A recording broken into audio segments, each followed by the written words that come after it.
En este vídeo vamos a aprender a identificar una de las partes más importantes de la tela, que es el orillo del tejido. El orillo del tejido es importante para la colocación de los patrones y para que las prendas no queden torcidas. Como veis, en esta tela el orillo es fácilmente identificable porque es la parte en la que aparecen las marcas del fabricante.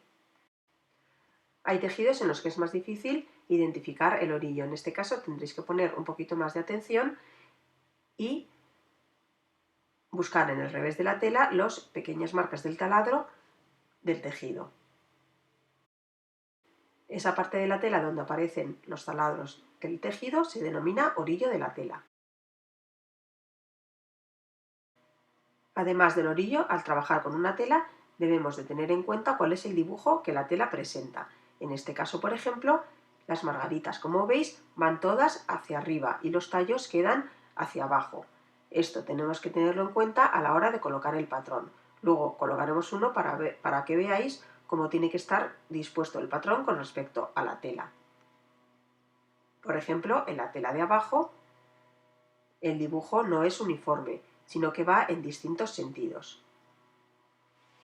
Vamos a colocar ahora un patrón sobre una tela para que veáis la importancia del orillo del tejido y del dibujo que tiene la tela.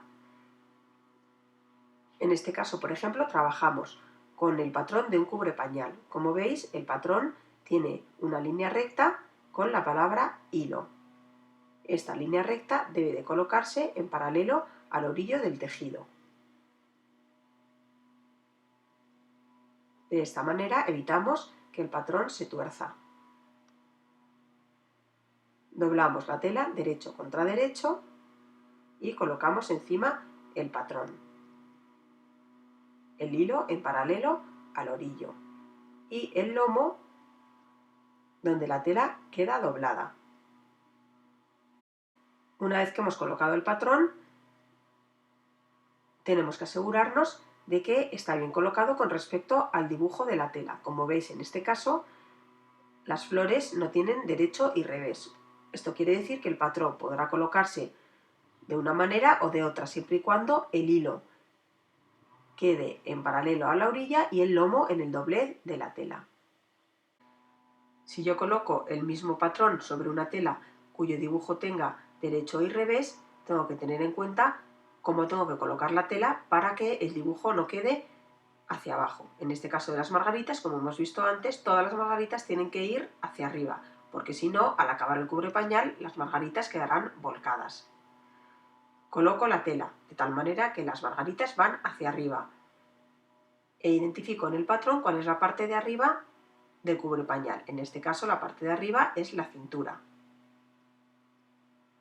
Marco el hilo para que vaya en paralelo a la orilla y coloco el cubre-pañal de tal manera que, como veis, todas las margaritas quedan hacia arriba, coinciden con la parte de la cintura del cubre-pañal,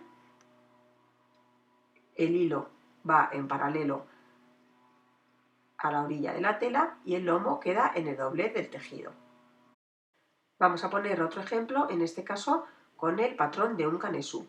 Como veis, este patrón tiene también las dos marcas de las que os he hablado, el hilo y el lomo. El hilo tiene que ir en paralelo al orillo de la tela, porque si no, el canesú quedará girado. Por lo tanto, la forma correcta de ponerla es tal y como veis en la imagen. Como veis, el hilo queda en paralelo a la orilla de la tela y el lomo queda en el doblez del tejido. Por lo tanto, al trabajar con los patrones sobre los tejidos, tenéis que identificar primero el orillo de la tela, es decir, la parte de fabricación del tejido, y el sentido del dibujo de la tela.